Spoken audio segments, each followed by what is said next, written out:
تیری عظمتوں سے ہوں بے خبر،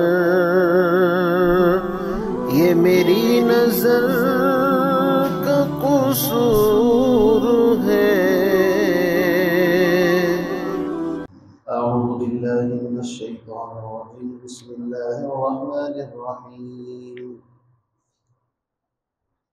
تلک الرسل فضلنا بعضهم على بعض، منهم من كلم الله ورفع بعضهم درجات، وآتينا عيسى ابن مريم البينات وأيدناه بروح القدس، ولو شاء الله ما اقتتل الذين من بعدهم من بعد ما جاءتهم البينات ولكن اختلفوا فمنهم من آمن ومنهم من كفر، ولو شاء الله ما اقتتلوا ولكن الله يفعل ما يريد۔ يا أيها الذين آمنوا أنفقوا مما رزقناكم من قبل أن يأتي يوم لا بيع فيه ولا خلة ولا شفاعة والكافرون هم الظالمون۔ الله لا إله إلا هو الحي القيوم، لا تأخذه سنة ولا نوم، له ما في السماوات وما في الأرض، من ذا الذي يشفع عنده إلا بإذنه، يعلم ما بين أيديهم وما خلفهم ولا يحيطون بشيء من علمه إلا بما شاء، وسع كرسيه السماوات والأرض ولا يئوده حفظهما وهو العلي العظيم۔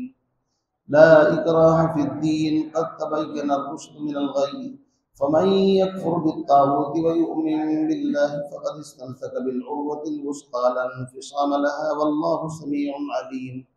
الله ولي الذين آمنوا يخرجهم من الظلمات إلى النور، والذين كفروا أولياؤهم الطاغوت يخرجونهم من النور إلى الظلمات، أولئك أصحاب النار هم فيها خالدون۔ صدق اللہ العظیم۔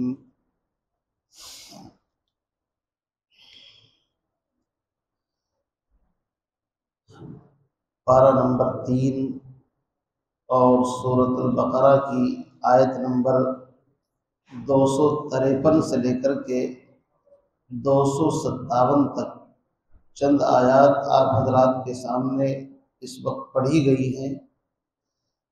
آج کی ان آیات میں آیت الکرسی بھی آئی ہے۔ انشاءاللہ قرآن پاک کی تفسیر اور توضیح احسن انداز میں آپ حضرات کی خدمت میں انشاءاللہ بیان کرنے کی کوشش کریں گے۔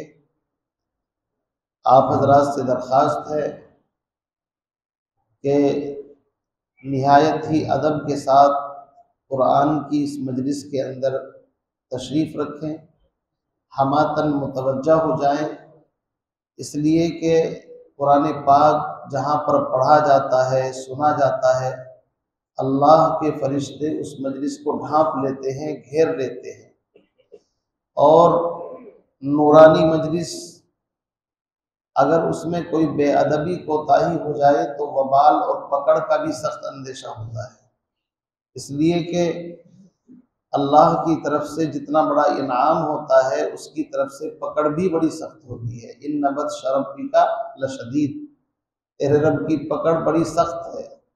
ان ربک لبالمرصاد، تیرے رب کا کوڑا بڑا سخت ہے۔ اس لیے ہم احترام کے ساتھ، عظمت کے ساتھ انشاءاللہ بہت کم وقت آپ حضرات کا لیں گے، اور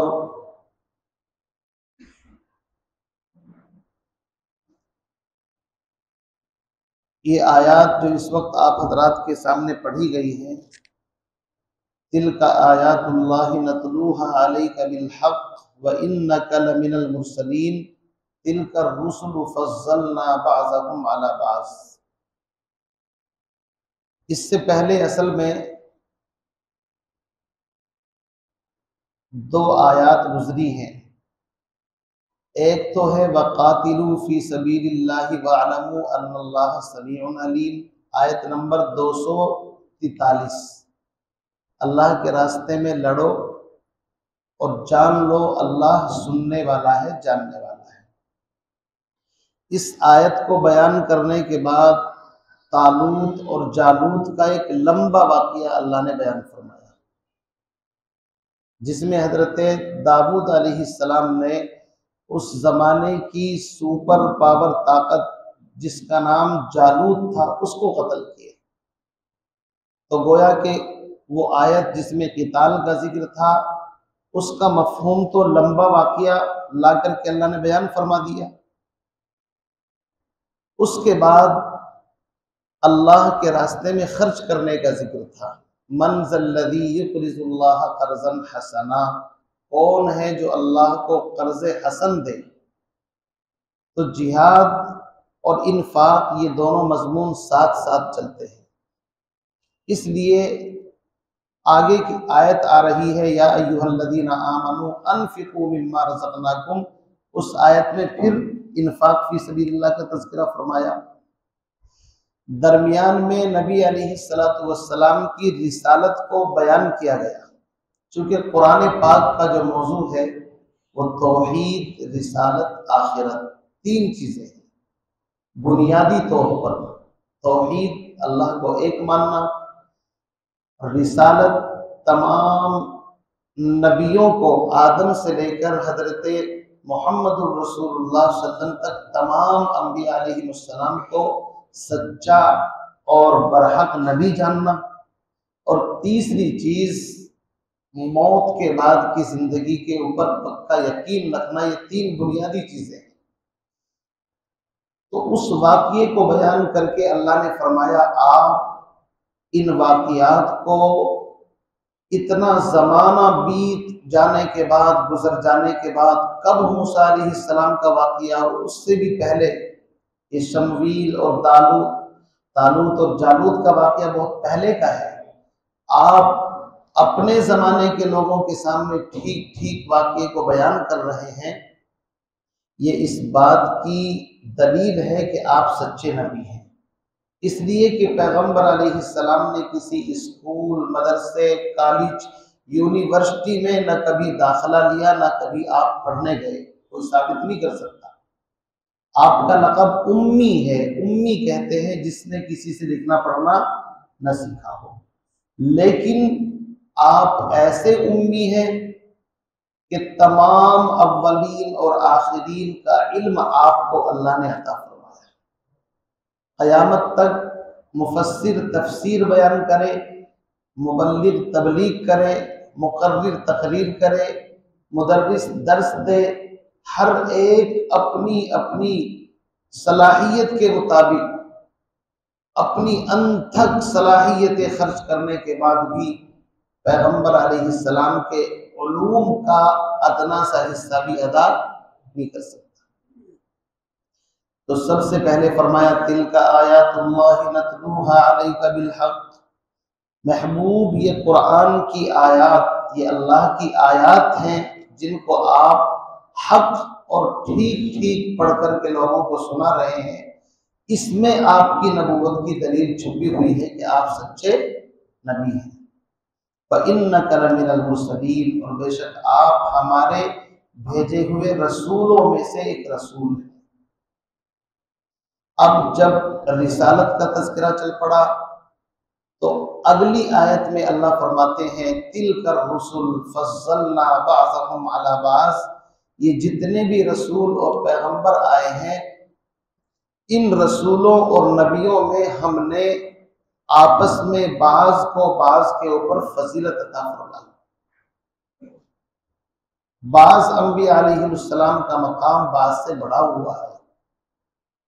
قرآن پاک کی اور آیات میں بھی ہے وَلَقَدْ آتَيْنَا، قرآن پاک کی ایک آیت ہے کہ ہم نے حضرت داؤد علیہ السلام کو وَلَقَدْ آتَيْنَا داؤد زبورا، ہم نے داؤد علیہ السلام کو زبور عطا فرمائی اور بعض کو بعض پر فضیلت عطا فرمائی ہے۔ اصل میں اس آیت میں نبی علیہ السلام کے مقام کو بیان کرنا ہے کہ دیکھو آدم سے لے کر عیسیٰ علیہ السلام تک بہت سارے پیغمبر آئے ہیں، بعض نبی ایسے آئے ہیں جن سے اللہ نے بات کی، جیسے آدم علیہ السلام سے بھی اللہ نے بات کی، حضرت موسیٰ علیہ السلام سے بھی اللہ نے بات کی، قرآن میں ہے کہ موسیٰ علیہ السلام اللہ سے بات کرتے تھے طور پہاڑ پر جا کر کے۔ عیسیٰ علیہ السلام وہ ہیں کہ اللہ نے ان کو وہ طاقت عطا فرمائی کہ وہ مردوں کو زندہ کر دیتے تھے اللہ کے حکم سے۔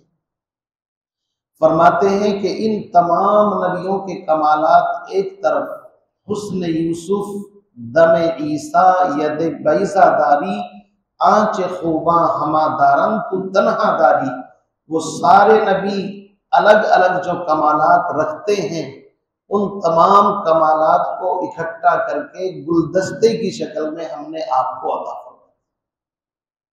کون سا کمال ایسا ہے جو اللہ کے نبی کو نہیں ملا؟ اگر آپ یہ دیکھیں اللہ سے بات کرنے کا، تو معراج میں جب آپ گئے ہیں اللہ سے بات بھی کی ہے اور اتنے قریب ہوئے ہیں کہ خود قرآن کہتا ہے فقاب قوسین او ادنیٰ، کہ 2 کمان یا 1.5 کمان یا اس سے بھی کم فاصلہ تھا۔ کمان ہوتا نا تیر کمان، تو دونوں طرف جو اس کے دھاگا بنتا ہے اس کو ایک کمان بولا جاتا ہے۔ تو باتیں بھی ہوئی اللہ رب العزت سے، بڑے بڑے معجزات آپ کو عطا فرمائے، آپ کے اشاروں سے درخت چل کر کے قدموں میں آتے تھے۔ آپ علیہ السلام اگر مردہ گوہ کو کہیں قم باذن اللہ تو وہ اٹھ کر کے زندہ ہو جاتی تھی۔ آپ علیہ السلام اگر کھانے کی ہانڈی کے اندر پھونک مار دیں تو حضرت جابر نے دعوت کی تھی، کتنے صحابہ کو اللہ رب العزت نے کھلایا۔ کھجور کا درخت آپ اپنے ہاتھ سے لگا دیں تو سال سے پہلے پھل دے دیتا ہے، حالانکہ بڑی مدت کے بعد وہ پھل دیتا ہے کھجور کا درخت۔ تو اتنے کمال آپ کے ہیں کہ کوئی اندازہ نہیں کر سکتا۔ اس لیے فرمایا تلک الرسل فضلنا بعضهم علی بعض، یہ رسول جو ہیں ہم نے ان میں سے بعض کو بعض پر فضیلت دی ہے۔ منہم من کلم اللہ، بعض نبی ایسے ہیں جن سے اللہ نے کلام کیا، بات کی۔ ورفع بعضهم درجات، اور بعض کے درجات بلند کیے۔ وآتینا عیسی ابن مریم البینات، اور ہم نے عیسیٰ مریم کے بیٹے کو بینات، واضح دلائل عطا فرمائے۔ کیا واضح دلائل تھے؟ پرندے کی شکل بناتے، مٹی سے پھونک مارتے تو وہ پرندہ بن جاتا تھا۔ مادر ذات اندھا، جو بالکل پیدائشی بلائنڈ، آنکھوں سے اندھا، اگر اس پر دم کر دیتے اس کی آنکھیں روشن ہو جاتی تھی۔ اور کوڑ کے مرض کو، یعنی جو کوڑ کا مرض بڑا خطرناک ہوتا ہے، اگر آپ اس پر دم کر دیتے وہ تندرست ہو جاتا تھا، مردے اللہ کے نام سے کھڑے ہو جاتے تھے۔ فرمایا کہ ہم نے یہ واضح دلائل ان کو عطا فرمائے۔ وَأَيَّدْنَاهُ بِرُوحِ الْقُدُسِ، اور حضرت جبریل سے ان کی مدد کی، چونکہ یہودی ان کے دشمن تھے اس لیے حضرت جبریل ساتھ رہتے تھے، اور یہودیوں نے جب ان کو سولی پر چڑھانے کا پلان بنایا تو اللہ نے جبریل کے ذریعے سے ان کو زندہ آسمانوں پر اٹھا لیا، اور قیامت کے قریب آئیں گے اور کس کو قتل کریں گے؟ دجال کو آ کر کے قتل کریں گے۔ کون؟ عیسیٰ علیہ السلام۔ اب یہاں رک کر کے ایک بات سمجھ لیجئے، بعض احادیث کے اندر آتا ہے کہ نبی علیہ السلام نے فرمایا لا تفضلوا بین الانبیاء، آپس میں انبیاء کے درمیان تفاضل مت کرو کہ فلاں بڑا ہے فلاں چھوٹا ہے۔ بعض احادیث کے اندر آیا لا تخیروا بین الانبیاء، یا لا تخیرونی من موسیٰ، مجھے موسیٰ کے مقابلے میں ترجیح مت دو۔ بعض روایت میں آیا لا اقول ان احدا افضل من یونس ابن متا، میں نہیں کہتا کہ کوئی یونس ابن متا سے بڑھ کر کے ہے، یونس علیہ السلام مچھلی والے پیغمبر۔ تو پھر قرآن کہتا ہے کہ بعض کو بعض پر فضیلت دی، اور بعض احادیث اس سے ٹکراتی ہیں، ان سے معلوم ہوتا ہے کہ اللہ کے نبی منع فرما رہے ہیں کہ تفاضل اور ایک دوسرے کے اوپر کسی کو بڑھاوا مت دو۔ تو اس کا کیا مطلب ہے؟ سمجھ گئے؟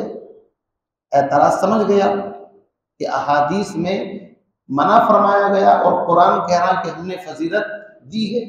تو بظاہر ٹکراؤ نظر آتا ہے۔ اس کا جواب سن لیں۔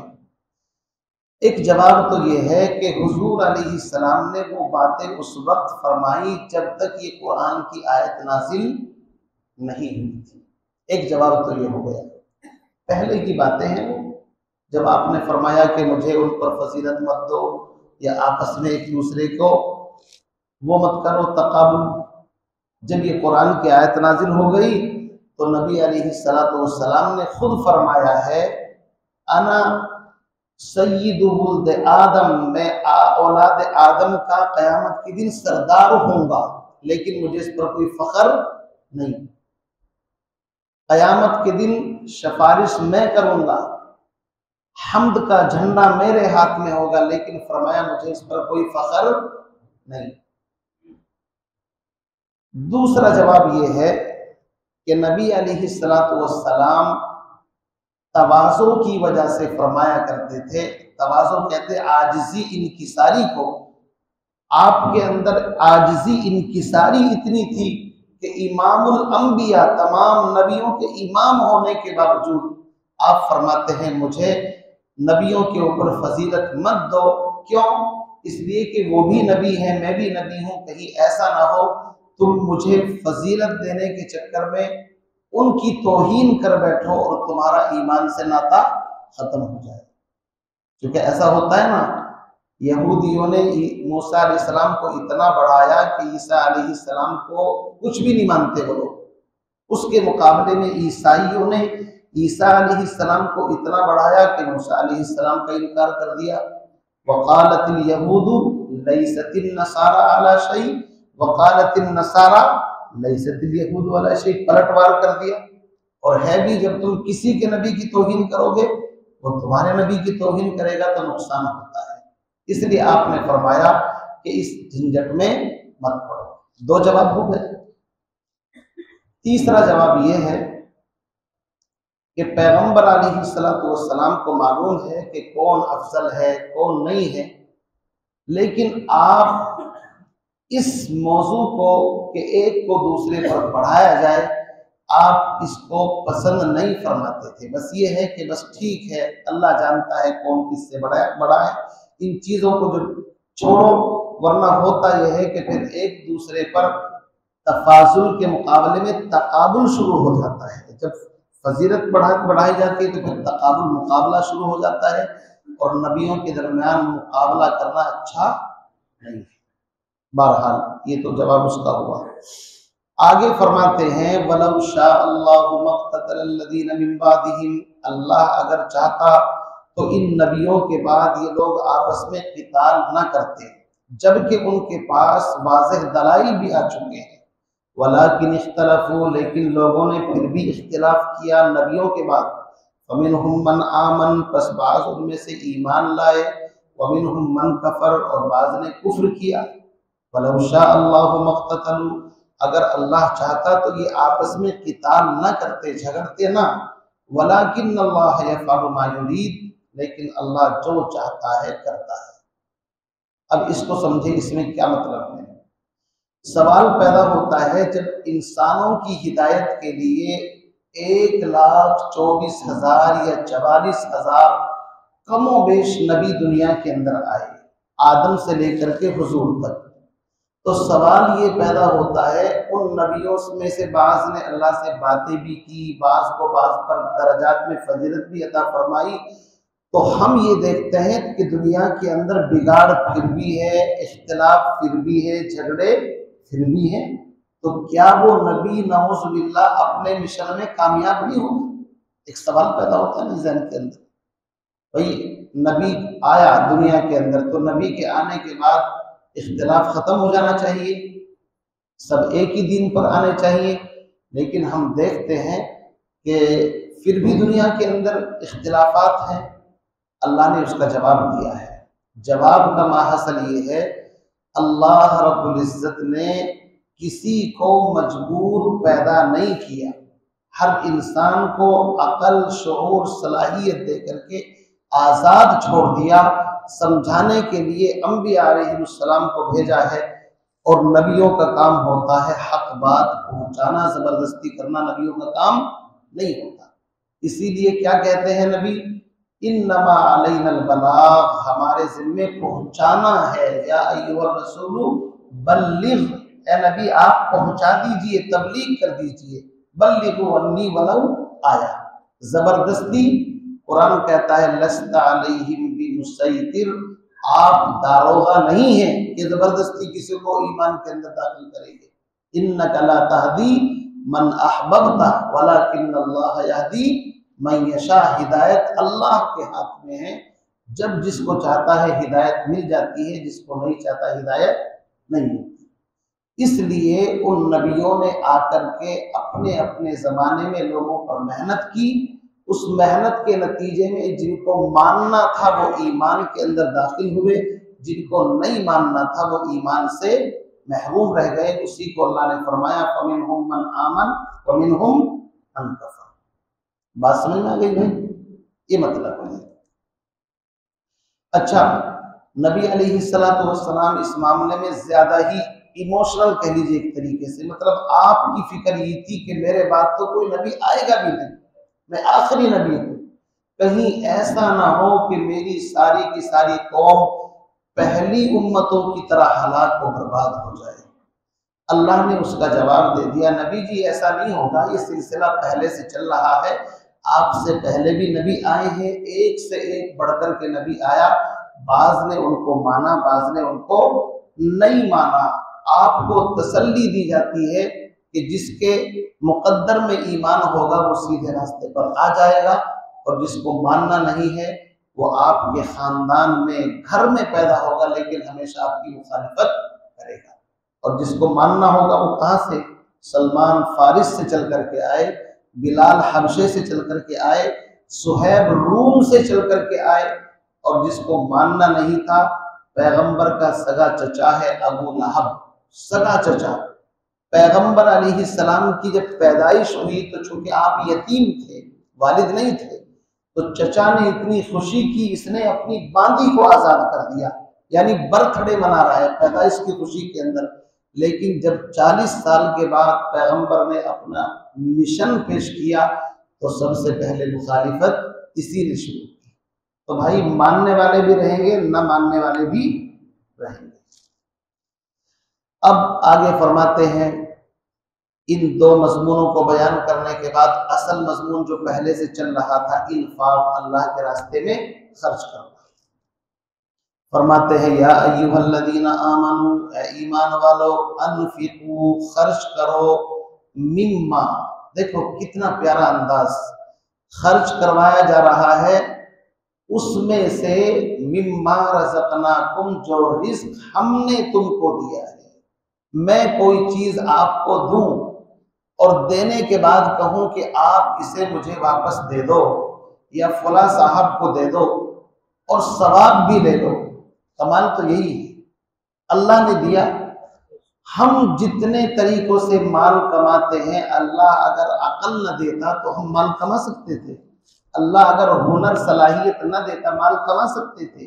میرے بھائیوں، ساری کی ساری صلاحیتیں اللہ کی طرف سے، اس لیے فرمایا تم جن طریقوں سے بھی مال کماتے ہو وہ ہماری عطا، ہمارا فضل ہے، تمہاری کوئی اپنی پراپرٹی نہیں ہے، ہم نے تم کو دیا ہے اور ہم ہی تمہیں خرچ کرنے کے لیے کہہ رہے ہیں، تم خرچ کرو اور ہم سے ثواب لے لو۔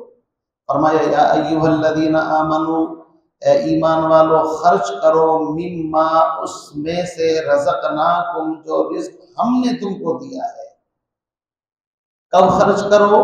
من قبل ان یأتی یوم، اس دن کے آنے سے پہلے، پہلے مراد قیامت کا دن ہے، قیامت کا دن آنے سے پہلے۔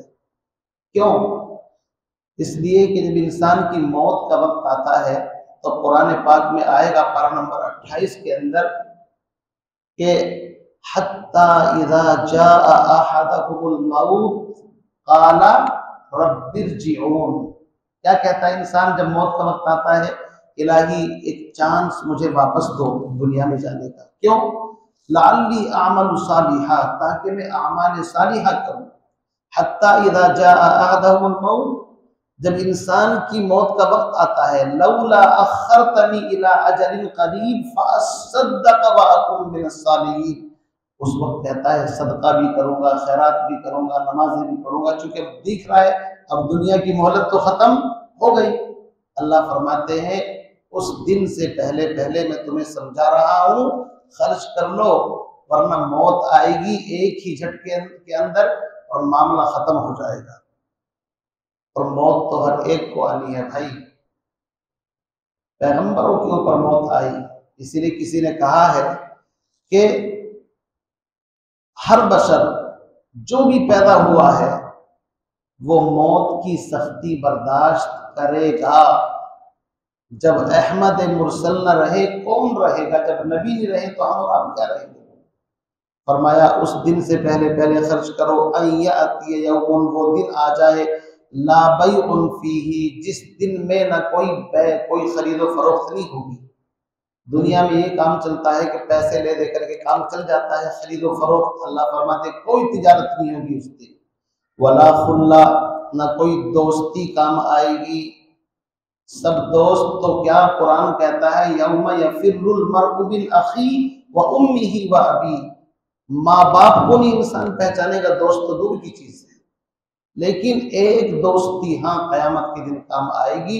الاخلاء یومئذ بعضهم لبعض عدو الا المتقین، تمام دوست اس دن دشمن بن جائیں گے سوائے متقی اور پرہیزگار لوگوں کے، جن کے اندر تقوی ہے، جن کی دوستی تقوی کے اوپر ہے، پرہیزگاری کے اوپر ہے، دین کی دوستی اس دن بھی کام آئے گی۔ فرمایا اس دن سے پہلے خرچ کرو جس دن نہ کوئی خرید و فروخت ہوگی، ولا خلا، نہ کوئی دوستی ہوگی، ولا شفاعہ، نہ کسی کی سفارش قبول کی جائے گی، والکافرون هم الظالمون، اور کافر لوگ ہی ظالم ہیں۔ کیوں؟ ظلم کہتے ہیں وضع الشیء فی غیر محلہ، کسی چیز کو اس کے مقام سے الگ ہٹ کر کے رکھنا ظلم کہلاتا ہے، یاد رکھیے آپ۔ یہ مائک ہے، اگر میں اس کو کانوں پہ لگاؤں اور اس سے بول رہا ہوں تو یہ ظلم نہیں ہے بلکہ یہ تو عدل ہے، انصاف ہے۔ اور اگر میں اس مائک کو کہیں اور لگاؤں اپنے پیٹ پر، پیروں پر، تو مائک کے اوپر کیا کہلائے گا؟ ظلم کہلائے گا۔ جوتا پیر میں پہننے کے لیے ہے، اگر میں سر کے اوپر رکھ لوں تو کیا کہے گا؟ یہ ظلم کر رہا ہے آدمی۔ ٹوپی سر پر رکھنے کے لیے ہے، لیکن اگر ٹوپی کو آپ سر کے بجائے کہیں اور رکھتے ہیں تو یہ ٹوپی کے اوپر ظلم ہے۔ اس کائنات میں ہر انسان کو اللہ کے سامنے جھکنا چاہیے، اس لیے کہ خالق، مالک، پیدا کرنے والا، رزق دینے والا کون ہے؟ اللہ۔ اور ہم اپنی پیشانی اللہ کو چھوڑ کر کے کہیں اور جھکائیں تو یہ ظلم ہے، عدل ہے؟ اسی کو اللہ فرماتے ہیں والکافرون هم الظالمون، پیدا میں نے کیا اور مانگ کسی اور سے رہے ہیں، یہ ظلم ہے۔ آگے فرماتے ہیں اللہ لا الہ الا هو الحی القیوم، یہ آیت الکرسی شروع ہو گئی۔ مختصر سی اس کی وضاحت کر لوں پھر ترجمہ کر دوں گا۔ آیت الکرسی میں اصل میں اللہ کی بڑائی ہے۔ کیا ہے بھائی؟ اللہ کی بڑائی۔ اور پوری کائنات کا اگر خلاصہ نکالو، تمام عبادتوں کا خلاصہ اور نتیجہ اللہ کی بڑائی ہے۔ کیا ہے بھائی؟ بس نماز پڑھتے ہیں اللہ اکبر، اللہ کی بڑائی۔ حج کرنے جاتے ہیں لبیک اللہم لبیک لا شریک لک لبیک، اللہ کی بڑائی۔ ہر چیز میں اللہ کی بڑائی ہے اور اللہ ہی سب سے بڑے ہیں۔ آیت الکرسی میں اللہ کی عظمت کا تذکرہ ہے، اسی لیے قرآن پاک کی سب سے عظیم، سب سے بڑی آیت کہلاتی ہے۔ حضرت ابی ابن کعب سے اللہ کے نبی نے پوچھا، اے ابو المنذر، قرآن پاک کی سب سے عظیم آیت کون سی ہے؟ حضرت ابی ابن کعب یہ وہ صحابی ہے جو قرآن کے بڑے ماہر تھے، قرآن کے قاریوں میں سے تھے۔ انہوں نے فرمایا اللہ و رسولہ عالم، ویسے تو اللہ اور رسول زیادہ جانتے ہیں، لیکن جب کملی والے نے پوچھا ہے تو میں بتا دیتا ہوں۔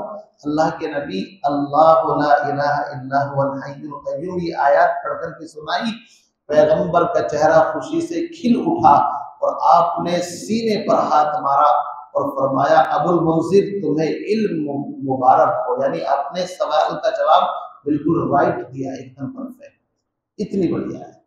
فرمایا جو بندہ اس کی تلاوت کرتا ہے ہر نماز کے بعد، جنت میں جانے سے صرف موت روکے ہوئے ہے، ادھر مرے گا ادھر جنت میں پہنچ جائے گا۔ جس گھر کے اندر آیت الکرسی پڑھی جائے، اس گھر والے، اس کے پڑوس والے، اس کے تیسرے پڑوس والے شیطان کے شر سے، مکاریوں سے، ہر طرح کے شر فتن سے اللہ تعالیٰ ان کی حفاظت فرما دیتے ہیں۔ اور فرمایا کہ اس کے اندر اسم اعظم ہے، جو بندہ اس کو پڑھ کر کے دعا مانگتا ہے اللہ اس کی دعا قبول فرماتے ہیں۔ اسم اعظم اللہ کا نام ہے، اللہ لا الہ الا هو الحی القیوم، حی اور قیوم۔ اسی طرح سورہ آل عمران شروع ہوتی ہے الف لام میم اللہ لا الہ الا هو الحی القیوم، اور سورہ طٰہٰ کے اندر ہے وعنت الوجوہ للحی القیوم۔ ان تینوں آیات کے اندر اسم اعظم بتایا گیا ہے، اس لیے اپنی دعاؤں میں یا حی یا قیوم کہہ کر کے دعائیں مانگنی چاہیے۔ اللہ کا اسم اعظم ہے یا حی یا قیوم، اے ہمیشہ زندہ رہنے والے، اے ساری مخلوق کو قائم رکھنے والے۔ تو اتنی بڑی فضیلت ہے۔ روایت کے اندر آتا ہے حضرت عمر ابن خطاب رضی اللہ تعالیٰ عنہ نے مجمع میں ایک مرتبہ سوال کیا، قرآن پاک کی سب سے عظیم آیت کون سی ہے؟ قرآن پاک کی سب سے عدل و انصاف والی آیت کون سی ہے؟ اور قرآن پاک کی سب سے ڈرانے والی آیت کون سی ہے؟ اور قرآن پاک کی سب سے زیادہ امید دلانے والی آیت کون سی ہے؟ ایک صحابی کھڑے ہوئے، انہوں نے بتایا کہ قرآن پاک کی سب سے عظیم آیت تو آیت الکرسی ہے، اور قرآن پاک کی سب سے زیادہ عدل انصاف والی آیت وہ ہے جو جمعے کے خطبے میں ان اللہ یأمر بالعدل والاحسان وایتاء ذی القربی یہ آیت پڑھی جاتی ہے، اور سب سے زیادہ ڈرانے والی آیت ہے فَمَن يَعْمَلْ مِثْقَالَ ذَرَّةٍ خَيْرًا يَرَهُ وَمَن يَعْمَلْ مِثْقَالَ ذَرَّةٍ شَرًّا يَرَهُ۔ رائی کے دانے کے برابر بھی اگر ظلم کیا ہوگا اس کی بھی سزا مل کر کے رہے گی۔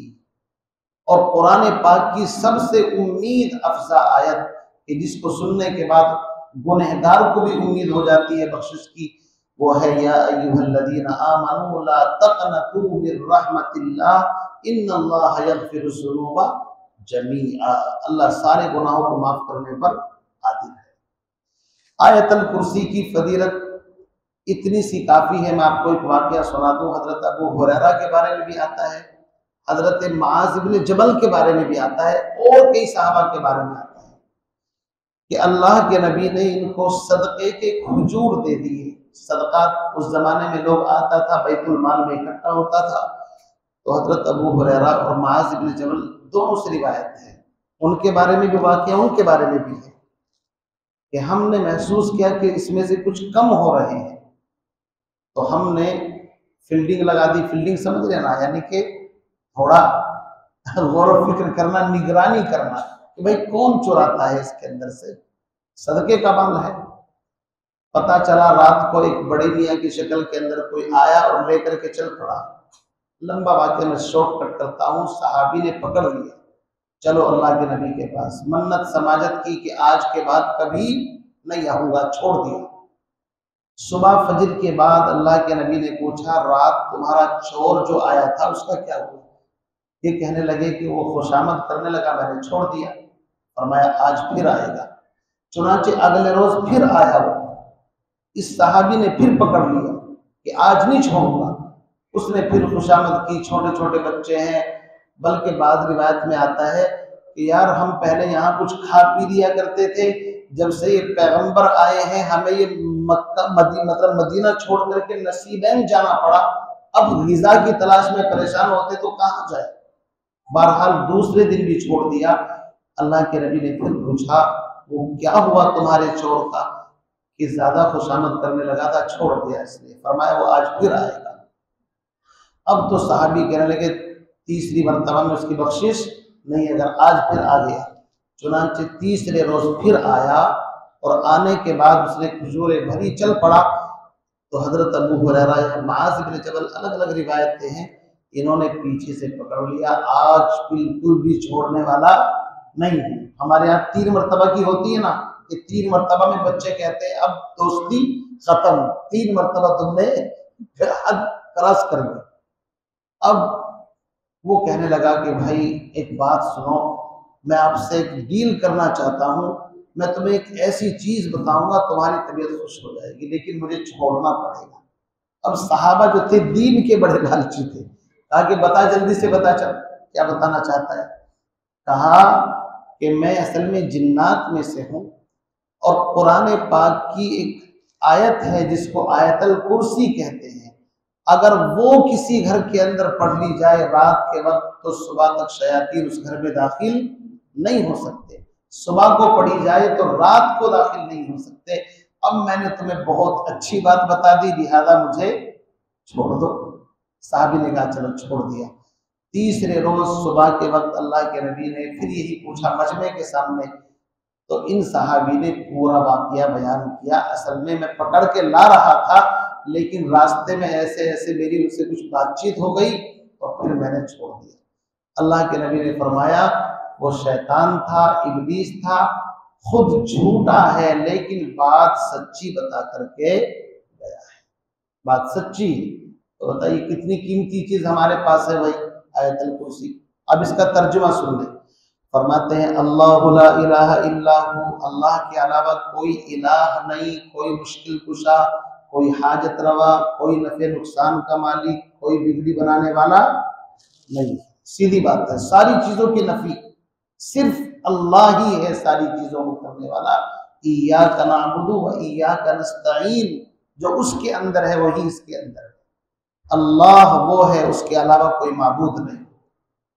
الحی، اس کی شان یہ ہے وہ ہمیشہ سے زندہ ہے، ہمیشہ زندہ رہے گا، اس پر کبھی موت نہیں آئے گی۔ کل من علیہا فان، سب پر موت آنی ہے لیکن اللہ پر موت نہیں آئے گی۔ آگے فرمایا القیوم، ساری مخلوق کو تھامنے والا، قائم رکھنے والا، اپنا وجود جس کا خود مستقل وجود ہو، کسی سہارے کا محتاج نہ ہو اور دوسروں کو سہارا دینے والا ہو، اس کو کیا کہتے ہیں؟ قیوم۔ اللہ خود بھی مستقل بذات ہے اور دوسروں کو بھی سہارا دینے والا ہے، تھامنے والا ہے۔ فرمایا القیوم، ہمیشہ سے ہے، ہمیشہ قائم رہے گا۔ لا تأخذہ سنہ، اب فرماتے ہیں نہ اسے اونگ آتی ہے ولا نوم، نہ نیند آتی ہے۔ اونگ، نیند سے پہلے جب آنکھیں بند کرنی شروع ہو جائے تو سمجھو اس کو اونگ کہتے ہیں۔ ترقی من الادنیٰ الی الاعلیٰ، اللہ کو نیند نہیں آتی، کیوں؟ نیند کمزوری کی علامت ہے اور اللہ کمزوری سے پاک ہے۔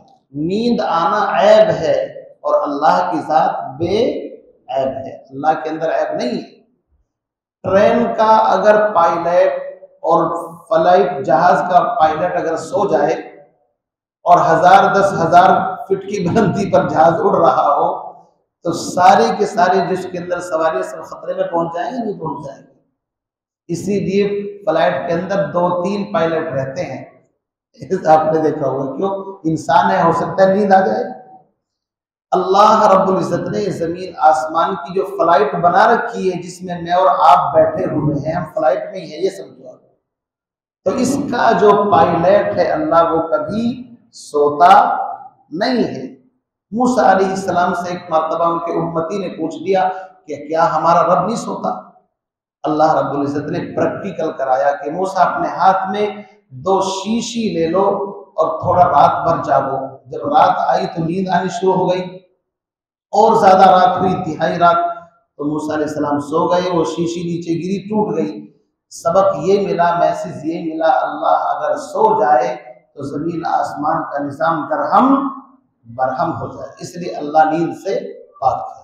فرمایا لا تأخذہ سنۃ ولا نوم لہ ما فی السماوات و ما فی الارض، آسمان زمین میں جو کچھ ہے وہ سب اسی کا ہے، کسی کی کوئی پارٹنرشپ کسی چیز میں نہیں ہے۔ من ذا الذی یشفع عندہ الا باذنہ، اس کی بغیر مرضی کے کوئی اس کی بارگاہ میں سفارش نہیں کر سکے گا۔ جس کو اجازت ملے گی، قرآن پاک میں ہے یومئذ لا تنفع الشفاعۃ الا من اذن له الرحمن ورضی له قولا، اللہ جس کو اجازت دے گا وہ سفارش کرے گا۔ قیامت کے دن تمام انبیاء اکٹھے ہو کر کے آمنہ کے لال کے پاس آئیں گے اور آپ اللہ کے عرش کے سامنے اتنا لمبا سجدہ کریں گے، اللہ کا غصہ وہ جمال کے اندر بدل جائے گا اور اللہ خود فرمائیں گے یا محمد ارفع راسک، اپنا سر اٹھاؤ، سل تعطیٰ، سوال کرو تمہیں دیا جائے گا، اشفع تشفع، سفارش کرو تمہاری سفارش قبول کی جائے گی۔ اور جہنم سے اتنے لوگوں کو نکالا جائے گا کہ جس کے دل میں رائے کے دانے کے برابر ایمان، وہ بھی نبی کی سفارش سے جنت میں لائے جائیں گے۔ فرشتے بھی سفارش کریں گے، علماء نیک لوگ بھی سفارش کریں گے۔ اسی لیے کہا آج گمنام سہی علم کی دولت والے آخرت میں یہی سالار نظر آئیں گے۔ اس لیے بنا کر کے رکھو، کہیں ایسا نہ ہو سفارش کی ضرورت پڑ جائے اور کبھی پتہ لگا کہ یہاں پریشان کیا ہو تو وہ بھی پھر اس دن اپنے موڑ کے اندر آ کر کے، کہ سیدھی بات ہے یہ تو حل جزاء الاحسان الا الاحسان، احسان کا بدلہ احسان ہوتا ہے۔ تو بہرحال علماء بھی سفارش فرمائیں گے، شہداء بھی فرمائیں گے، لیکن کب؟ جب اللہ کی اجازت ہوگی۔ آگے فرمایا یعلم ما بین ایدیہم وما خلفہم، جانتا ہے اللہ اس چیز کو جو ان کے آگے اور پیچھے ہے، یعنی اس کا علم اول اور آخر دونوں طرف اس کا علم ہے، کوئی چیز اس کے علم سے باہر نہیں۔ ولا یحیطون بشیء من علمہ الا بما شاء، کوئی چیز ولا یحیطون بشیء من علمہ، اور نہیں احاطہ کیے ہوئے ہے کوئی چیز اس کے علم میں سے مگر جس کو وہ چاہے۔ مطلب یہ ہے کہ اللہ جس کو جتنا علم دینا چاہے اتنا دے دیتا ہے، اس سے زیادہ کچھ نہیں ملتا۔ وما اوتیتم من العلم الا قلیلا، تمہیں علم بہت کم ملا ہے۔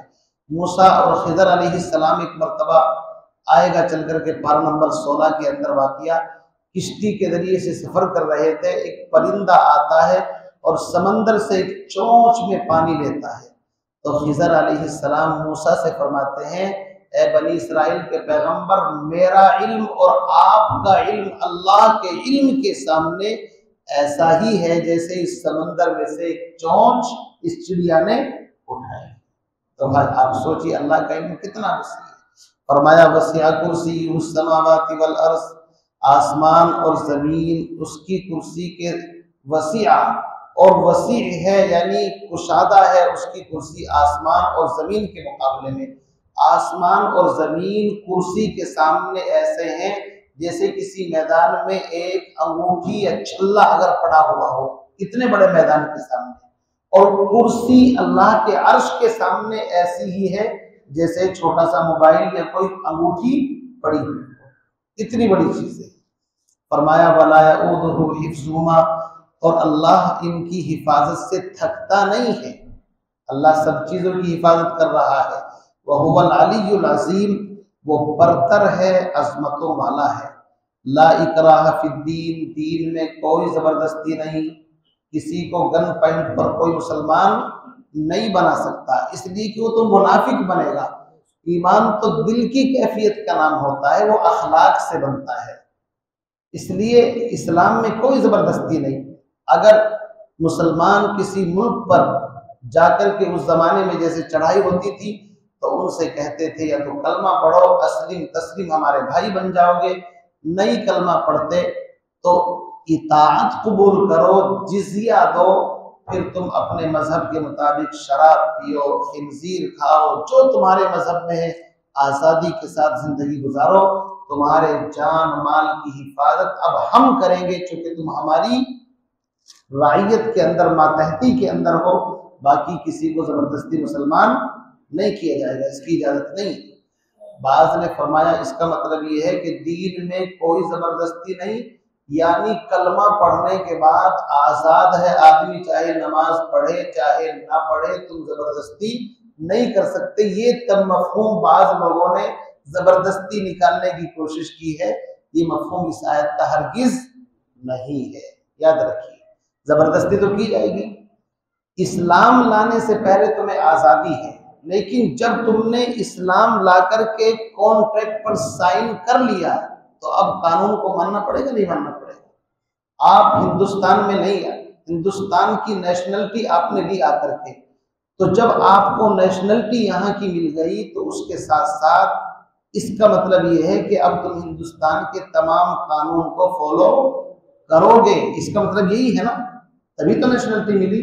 کوئی کہے نیشنلٹی بھی چاہیے لیکن قانون فالو نہیں کروں گا، تو آپ بتائیے وہ باغی شمار ہوگا یا نہیں ہوگا؟